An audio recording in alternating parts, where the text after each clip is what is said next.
Should I start without Melissa? Yes, go ahead. Okay. Good afternoon, friends and newcomers to our Friday special conversations with special people. Today, we really have a very special guest, Kenneth Bain, author and president of the Best Teachers Institute and great lecturer throughout the world. Ken spoke here 2 weeks ago and was so wonderful on his talk about racism and how it was invented. Well, this past Monday, I called my scheduled speaker and to confirm, and to my surprise and to her surprise, she was on vacation in Maine with her family and completely forgot. Well, it's very understandable. Let's not kid ourselves. In today's world, Monday, we don't even know the days of the week anymore with what's been happening.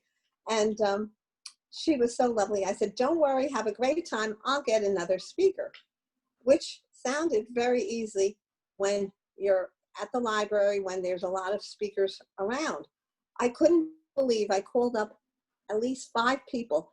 2 of them were in Maine. One was in Cape Cod. One was in Georgia. And one just couldn't do it. And then I thought to myself, let me see if our wonderful Ken Bain would do it again. And considering that I don't even give coffee and cookies anymore to our guest speakers, I called him up and he said yes. So he's my hero. I really appreciate it, Ken.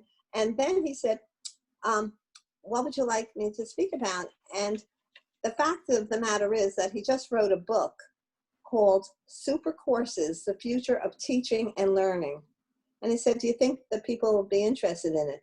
I said, I am very interested in it. In today's world where everything is changing, we have to find out what are the teachers, how are they going to teach, how are the students going to learn?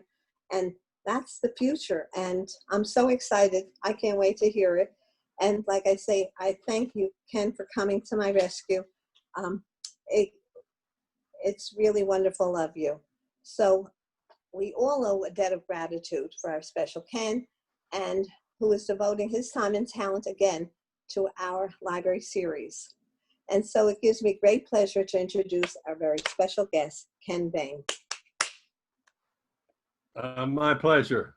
If you listen to that introduction carefully, what Phyllis was saying is that I was at least her 6th or 7th choice.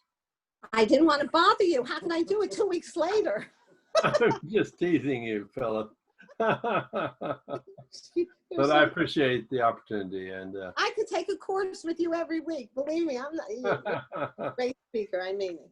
Oh, you're very kind. I just got that book off to the publisher, and if you've ever published a book, you know the process that you send it off to the publisher, and then a few weeks later they'll send it back to you with a copy editor comments, and the copy editor's gone through it and they've marked everything that they think needs to be changed.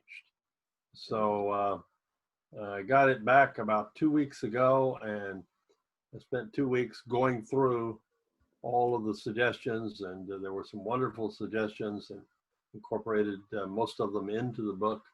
And now it's gone back for the final time. And now from here, it'll be typeset, and then we'll have to review the typeset, and then it comes back to me again, and then it goes back to the press after the review of the typeset, and the book comes out in the spring. So it's a long process. I think sometimes it's a longer process to write a book with a reputable press. There are disreputable presses, of course, that just throw anything out there.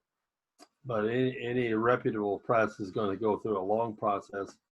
It's probably longer than producing a movie, but who knows? I've never produced or directed a movie, so I don't know. Well, I want to get you all to think a little bit about your own schooling. Can I carry you back to those school days? Yeah. And I want you to think about what it was like.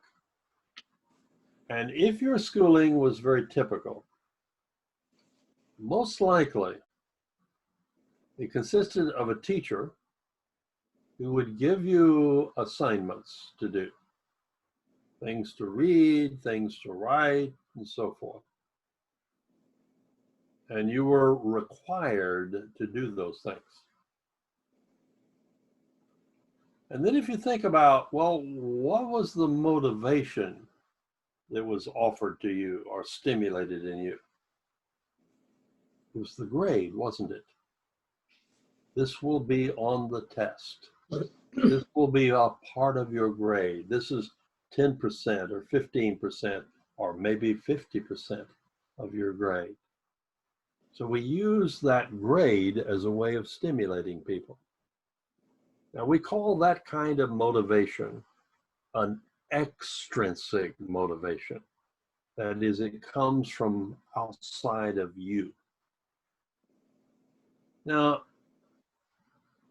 the only problem with that extrinsic motivation, so we've discovered in recent years, has been that, well, one, it doesn't always work. Some people are just not motivated by the threat of a grade. But more important and more powerfully, that extrinsic motivation, so we've discovered, can actually reduce people's long-term interest in something. Now, this kind of says that we are honorary creatures. We like to be independent. We like to be autonomous, as the psychologist called it. We like to make the decisions. And when someone comes along, say a teacher, and says, you shall do this, and if you don't, you'll be punished, it will probably get you to do it, but it won't stimulate long-term interest. It won't stimulate anything more than what's minimally required. And so that approach to teaching and learning meant that students often didn't have a long-term interest in a lot of subjects because they got turned off, as we say, by the extrinsic motivators that tried to stimulate them. People rebel against that kind of thing. As two very brilliant psychologists from upstate New York discovered there at the University of Rochester, named D.C. and Ryan, Edward D.C., D-E-C-I, and originally his graduate student and later his colleague, Richard Ryan, R-Y-A-N. And they developed a whole new theory of motivation. And they said that motivation is strongest and most long-lasting when it comes from within you, rather than from that extrinsic. So that intrinsic, that internal motivation is going to keep your interest level at a fairly high level. And they said, in order to be intrinsically motivated, you have to have three major ingredients. One, you have to feel a sense of autonomy, that you are in control of your own education. Not a teacher who says, this is the assignment, this is the requirement that you must meet. And then secondly, not only do you have to feel that sense of autonomy, you have to feel a sense of competence. That is, you have to believe that you can do that math problem. You can read that article and understand it, and it will be meaningful to you. And then finally, they said you have to feel a sense of relatedness.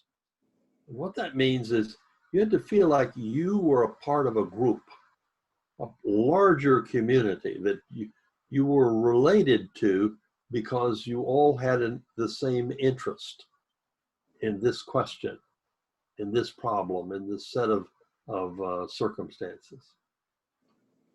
Now, I give you that research and the theories that came out of that research as one very powerful example of a whole host of research-driven insights into learning and motivation that have emerged in the last, let's say 50 years. 50 years ago would be 1970.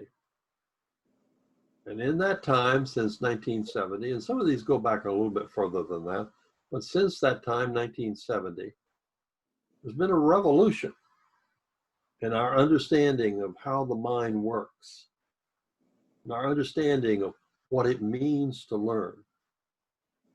And most powerful, our understanding of what motivates us and what doesn't motivate us. And that revolution in research has brought about the most important changes in education. And it's brought about really a revolution. Now, a lot of people think that these things, computers, are the source of an important revolution. That's not true. Computers have brought some benefits, but they're not the source of the driving motivation. They're not the source of our understanding of what it means to learn.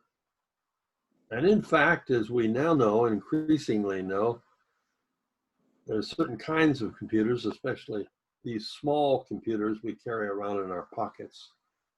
That's what they are. They're small computers. And those kind of computers can actually interfere with learning because they can distract us.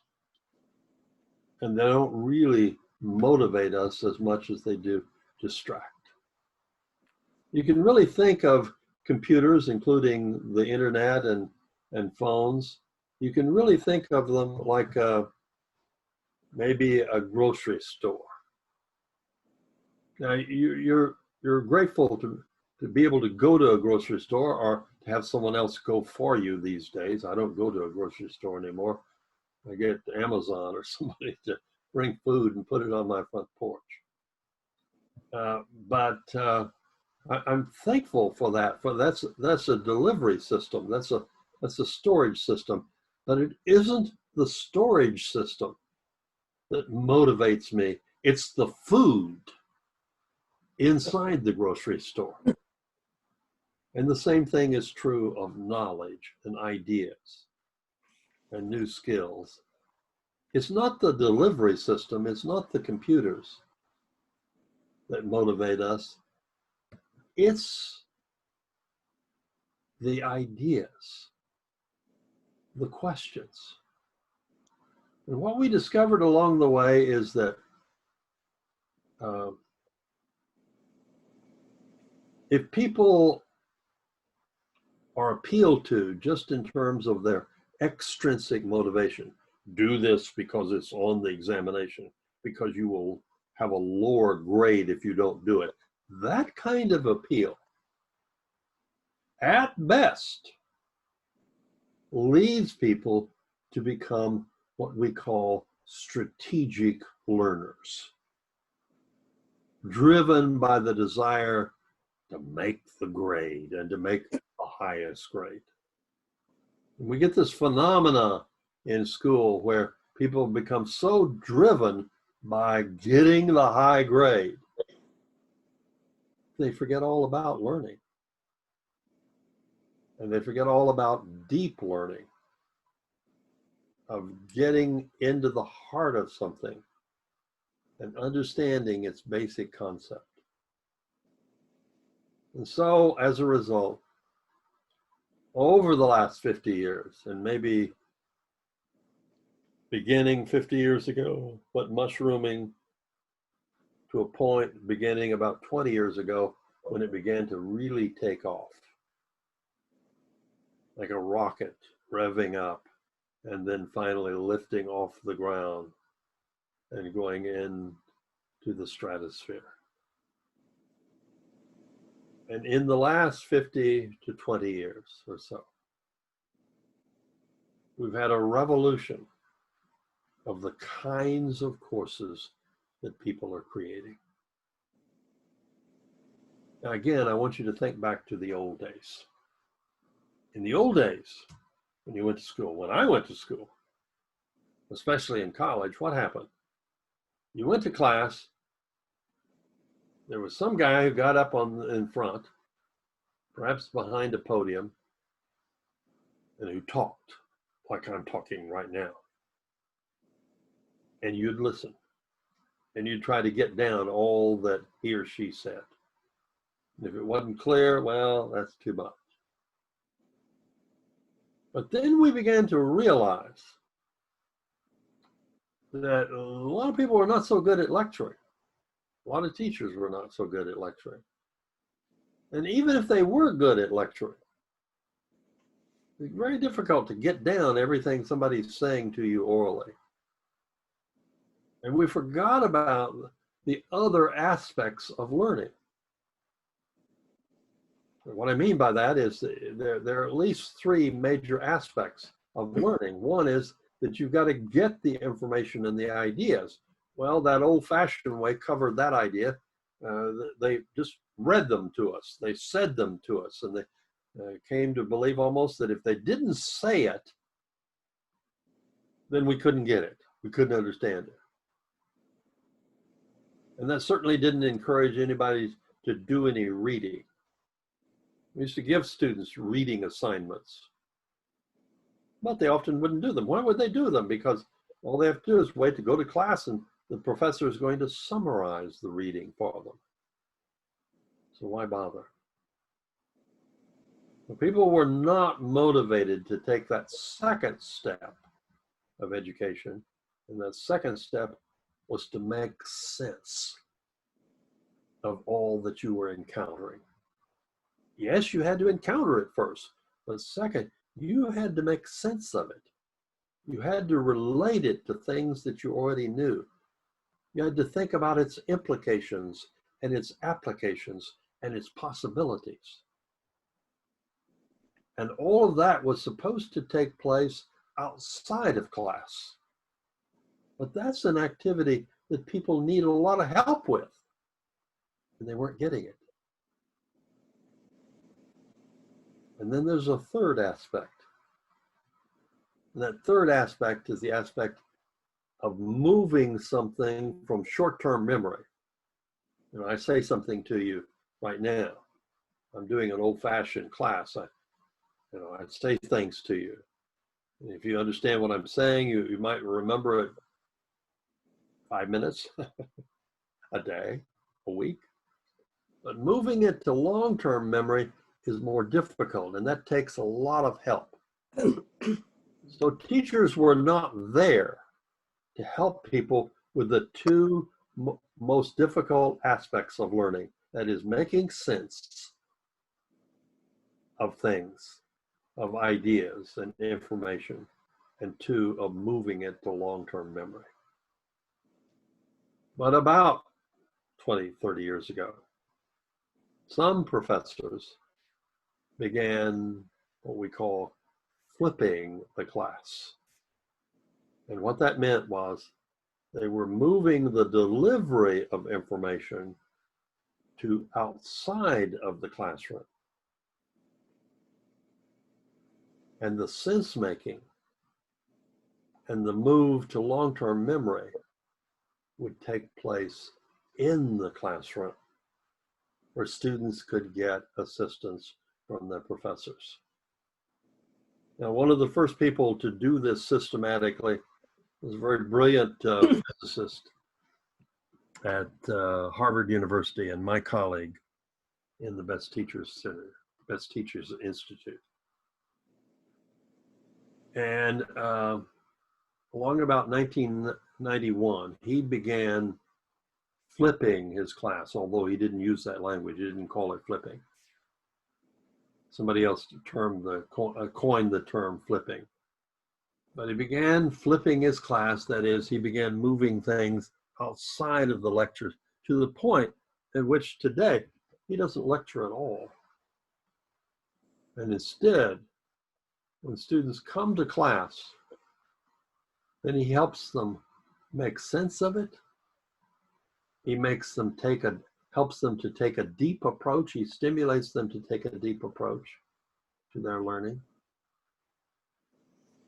And by taking a deep approach, I mean that you are driven by a desire to make sense and to make connections between what you're learning and everything else that you're learning and the rest of the world. So you become driven by your own education. You become self-driven. And that's the kind of class that he taught. Now, all of that research that Eric Masur was looking at, that I was looking at, that other people were looking at, can be kind of summarized this way. And I want you to listen to this very carefully. That people are most likely to take a deep approach to their learning as opposed to a surface or strategic approach where you're interested only in just surviving or making a good grade.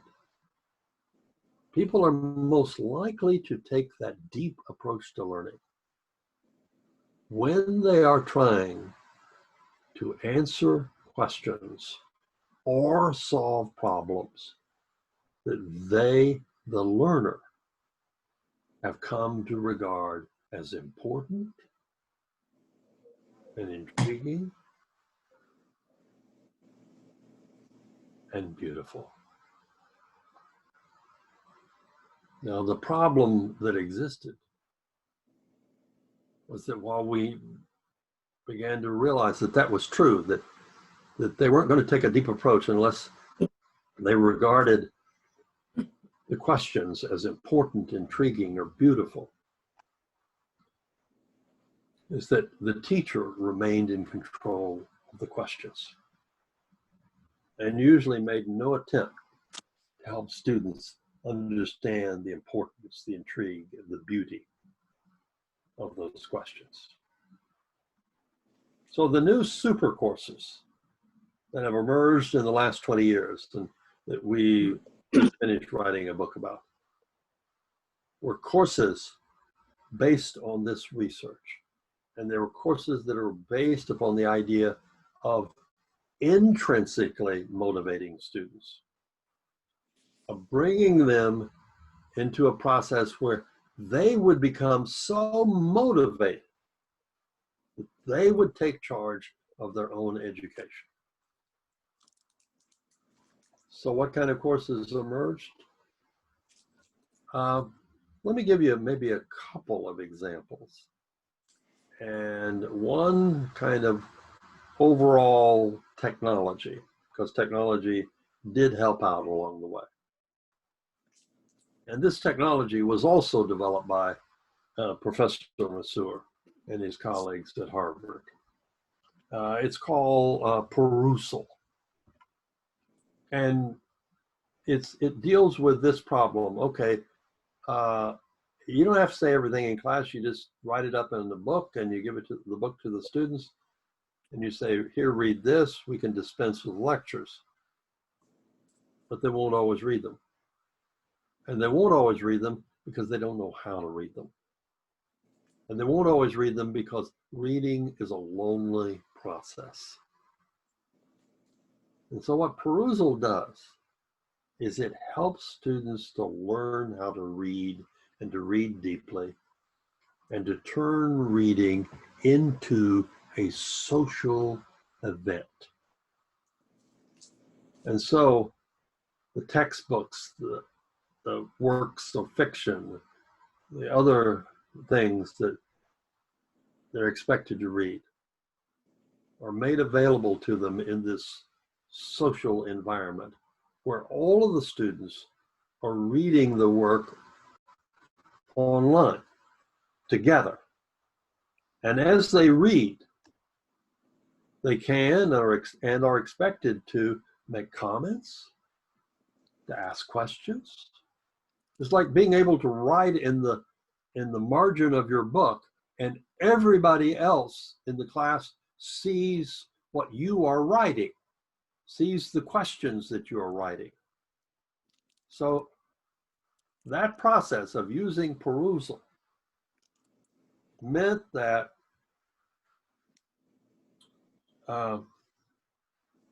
suddenly reading became a social affair. So how did that affect reading levels? Well, under the old system, maybe about 45% of the students would actually do any nightly reading. Using perusal, 95 to 99% of them will do any given nightly reading because they do it together, in groups, online, in perusal.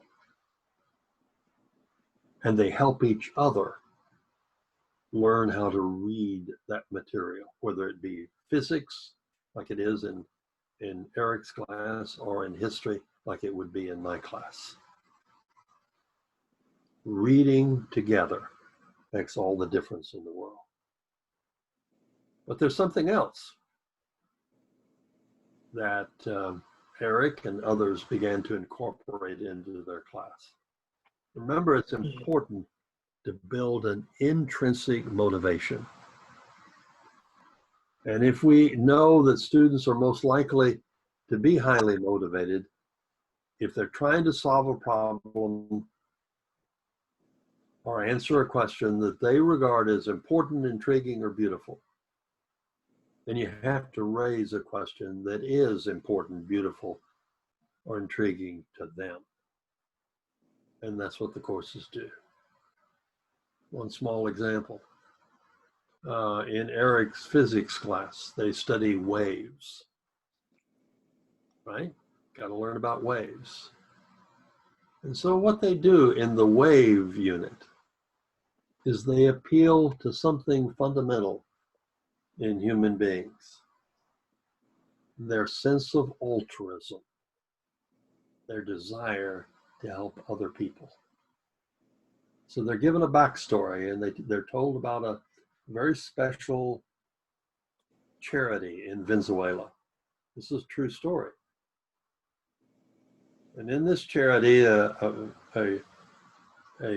musician, an economist, is trying to solve the problem of poverty.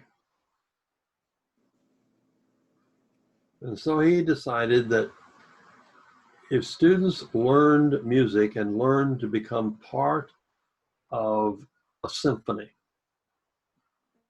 that they would join a new family.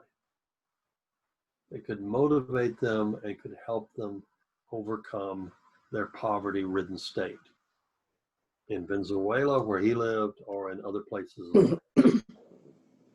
And so he organized this possibility, and literally millions of children around the world began joining these orchestras. The only problem was that some of these children were very poor, and they couldn't afford a real instrument. So they often had cardboard instruments and pretend sounds. But that kind of defeats the whole purpose of letting music stir the soul. And so these physics students who were studying waves were told, look, music is made up of waves. And what we want you to do is to take your physics learning and to design new kinds of musical instruments made out of materials that any child can find in the junkyard. And that they can then replicate the instrument that you create out of your physics knowledge of how waves work. And they work in teams of 5 or 6 together. They're able to help each other, and they're able to teach each other. And they're able to create these instruments, these musical instruments, new kinds of musical instruments created out of junk. And they're motivated by a desire to help poor children overcome their adversity. And let me give you a second example, and then we'll stop and see what questions or protests or demonstrations you might have. A professor at the University of Virginia by the name of Andy Kaufman.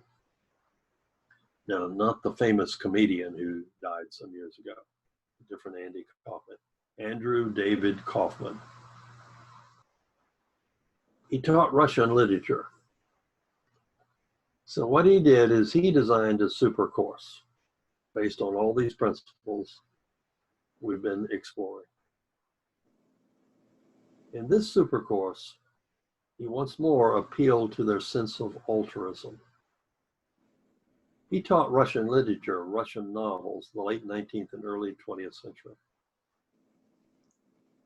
And in those Russian novels, from Turgenev to Tolstoy to any number of other authors, there's a common theme.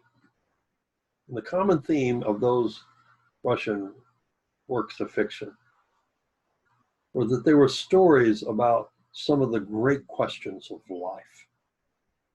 Questions about, who am I? What is the meaning of my life? The destiny of my life? How can I make meaning out of my life? How can I live a meaningful life? That's what War and Peace is all about. That's what Fathers and Sons is all about. And so what he did is he designed a very unusual course in which he said to the students, 1, you're going to have to apply to enter this course. And you're going to have to tell me how interested you are. And then secondly, if you get in, here's what you will be doing. You will be joining a group of other students who will go into a maximum security correctional facility for juveniles here in Virginia that houses some pretty tough hombres, some tough people who lived in tough lives and as a result fell on the bad side of the law and who ended up in a correctional facility. And so you will be going into that correctional facility and you will be helping these young people who are just a little bit younger than you are. Most of them are less than 18. Most college students are more than 18. You will be helping them learn to explore Russian literature, and more important, to explore some of those great questions that Russian literature, the late 19th and early 20th century, focused upon. Questions about, what is the meaning of my life? What is the course of my life? How can I have meaning in my life? What is my destiny? And you will help them to explore these soul-searching questions within the context of this Russian literature. And you'll be going once a week down to the correctional facility to conduct discussions with your university partner and with one other person, namely a resident of that correctional facility. Virginia doesn't call its juvenile prisoners, it calls them residents. And you'll help them to learn. We started this program about 11 years ago, and it has been a phenomenal success. It has transformed the lives of both the UVA students and of those residents in the correction facilities. It's changed their lives for the better. As they began to explore these questions, and as they began to develop an ability to read more deeply, it helped them to develop a sense of competence about their own abilities to prosper, to move ahead, and perhaps to go to school, either while they're incarcerated or after their sentence is up. It's been phenomenal. The best thing that has ever come, perhaps, to American prisons in this form of creating a change in the lives of the prisoners. And for the UVA students, as they told me, I'm no longer just writing a paper to sit on the desk of my professor until he gets around to grading it. I'm helping to change the lives of other people. And it's highly motivating to me and deeply enriching to me. If you're a teacher, like I was a teacher for many, many years. I started when I was about 5 years old. I taught my first college class when I was one day short of 23. So I was 22 years old. I was as young as my students. And I taught for more than 50 years. But you probably, if you're a teacher, if you've ever taught, you probably said to yourself, I didn't really begin to understand my discipline until I began to talk. I began to teach. And this course gives students that powerful experience of learning by teaching someone else. And it's been transforming. Well, I could bore you with 1,800 examples. I think there are 14 altogether in the course. They're just phenomenal experiences. But I invite you to get the book when it comes out. We definitely will. It's fabulous. Sounds wonderful. It's called Super Courses, not the Super Courses, but Super Courses, the Future of Teaching and Learning. Questions, comments, protests, demonstration. I just have to say you were fabulous. It was so fascinating. Well, thank you very much, Phyllis. And what you're is how Very together, kind. no, it's true. Very kind. It was wonderful. And I'll let the question go. Actually, I have a comment. Yes, please. This is Sandy. Start, Sandy Lublin. I just want hello. Hello. This is Sandy. I just wanted to say that it was excellent. Thank you very, very much. Oh, Thank you're you. very kind. You're very kind, Sandy. I appreciate that. And I wish you a good weekend and everyone at the conversation. Thank you. Thank you. okay, I have a Thank you, Phyllis. yeah, I have a comment. To put it in perspective, I graduated from college in 1958, so I'm before all of most of your. The interesting thing was, while you were talking, I was thinking about teachers I've had.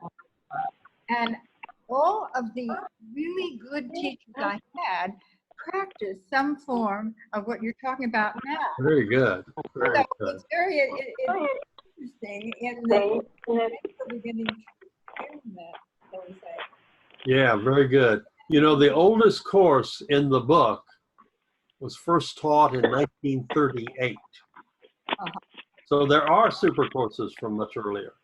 I had a one semester on the U.S. Constitution when I was in high school. I still can follow what's going on. I mean, I still remember the details of how the. Okay. Excellent. That is terrific. So what she did was she made us become lawyers. Well, She had us read a section or an article or whatever. And then we in class had to discuss what the implications were. She did very little talking. And then the exam was to take a Supreme Court case and decide on that case. She purposely didn't have us read what the decisions were. And what we had to do is read the thing, decide on it, write the majority opinion. And the way she graded it, she said, if you get the majority opinion and hit it dead on, I got to give you the most credit. She said, but if you get a minority opinion, I have to give you credit for it because that's the way it went. But she said, if you come up with another, different defense, totally. That's excellent. Justified, I'll give you full credit. That was excellent. Now let me ask you something about that course. Yeah. And I'm not trying to pick at it, but I want to bring out one other idea I forgot to mention. And this provides me an opportunity to do so. Yeah.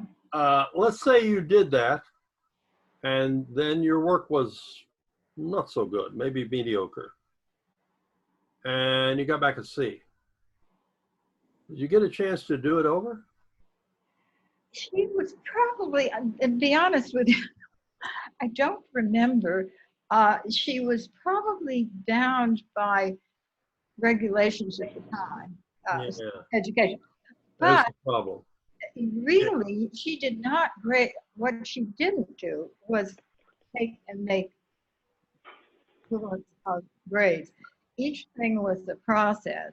And Excellent. probably it was, I would suspect from the way the grades seemed to go, that written part was part of the grade. That probably your participation in class was far more important. If you sat there and wrote perfect dissertations and never talked in class and never responded, she probably would have marked you less than someone who maybe occasionally didn't get it quite right. Well, I want you to think for a moment about the learning that professors do. Okay, at most of the universities where I taught, at Northwestern, Vanderbilt, NYU, Texas, most of the professors were expected to be outstanding researchers. Now, researchers are learners. They're trying to learn something. But at the heart of their learning, at the heart of the learning of the professor, was the following process: that they could try, they could fail, and they could even fail miserably. They could receive feedback, and they could try again before anybody made any final judgment about the quality of their abilities.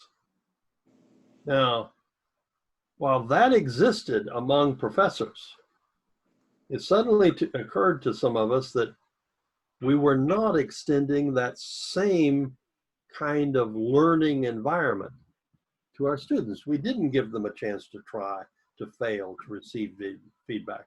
And as a result, we didn't help them to understand the power of failure and how important failure is to science, for example. My friend Dudley Hirschbach, who won the Nobel Prize for Chemistry in 1986, used to say, if I didn't fail, I wouldn't ever learn. And I learned eventually, not because I was smarter than anybody else, it's because I was more stubborn. And when I would fail, I just kept trying.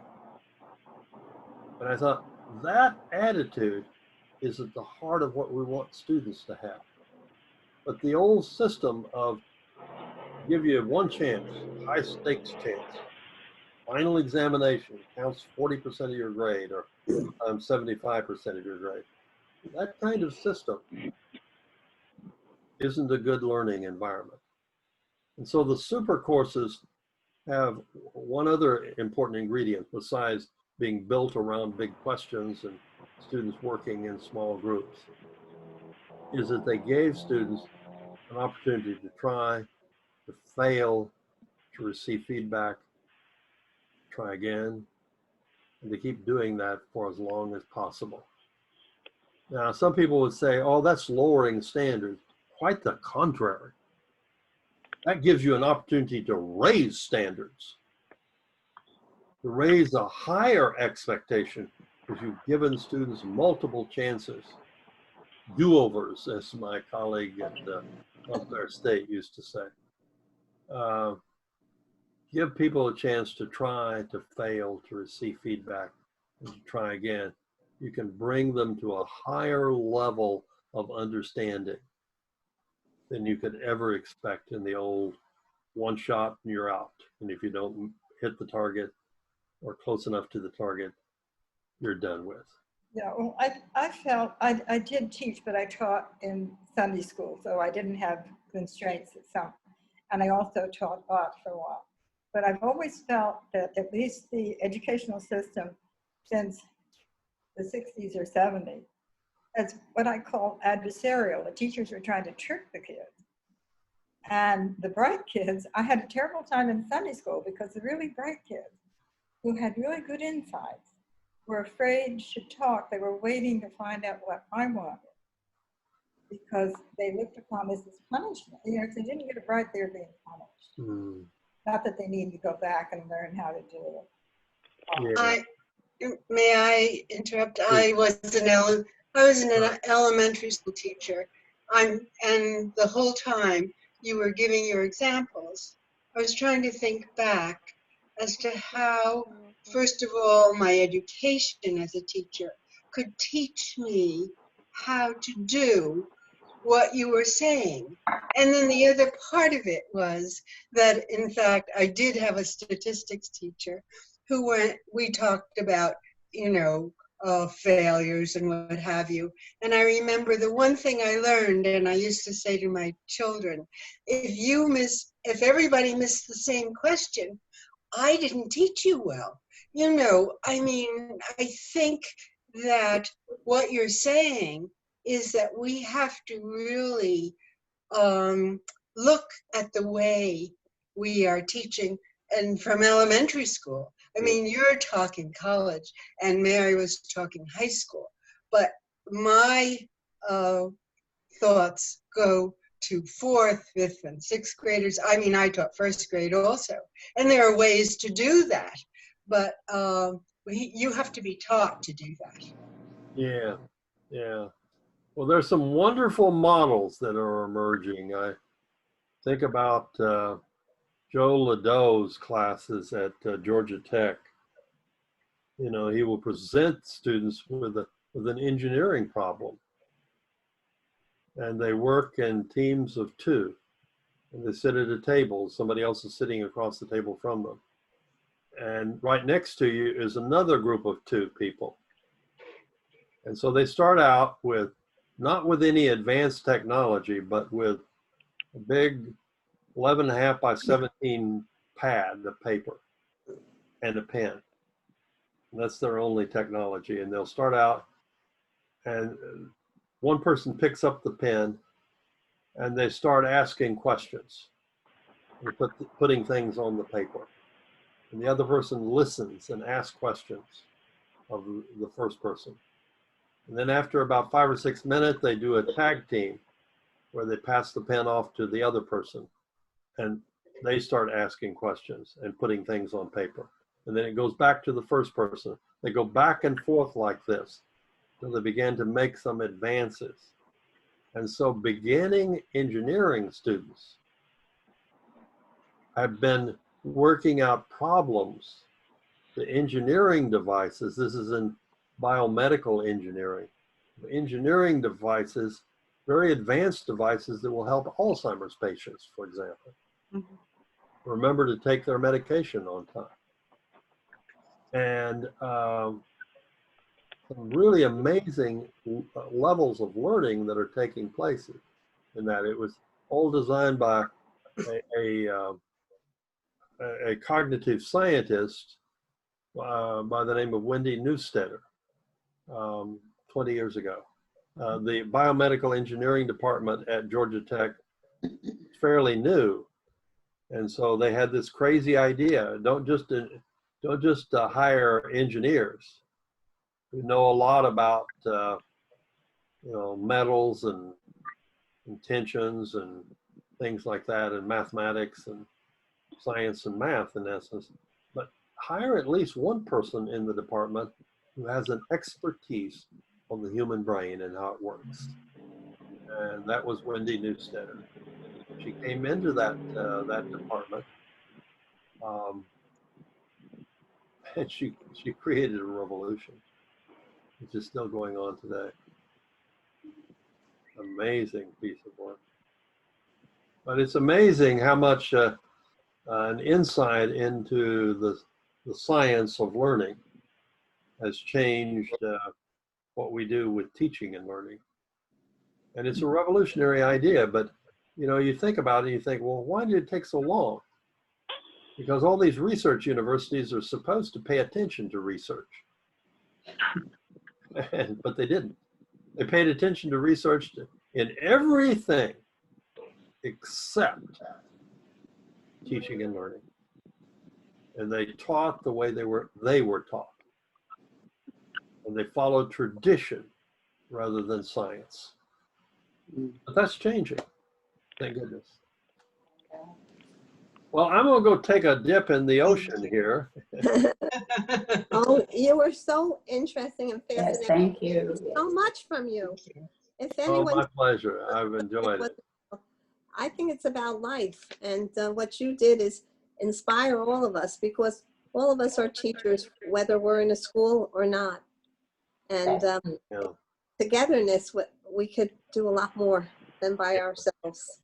Yeah. So thank you so much. Thank you all for coming. Have a great week. Be safe, be healthy. And Ken, when you see my telephone pop up on your phone, please answer it.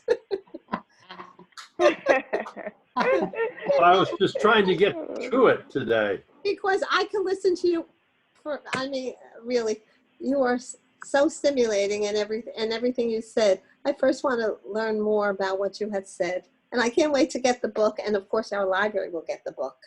So all of us. That's right. I want to read it. Perfect. Well, I learned a lot about my own learning in writing. And I have a partner in crime, Marcia Marshall Bain, who happens to be my wife. The book was written with her, and so she made a lot of it. Is she there? But say hello. Let's say hello to her. Can she come over? She's not here right now. Oh. She's out swimming in the tide. Oh boy. Okay. Okay. It'll be from Princeton Thank University you. Press, and will come out in their spring list whenever that happens. I'm not sure what date that is. Princeton, okay. Spring list for Princeton University Press. Thanks again. It was fascinating. Okay. Okay. Take Thank care. you.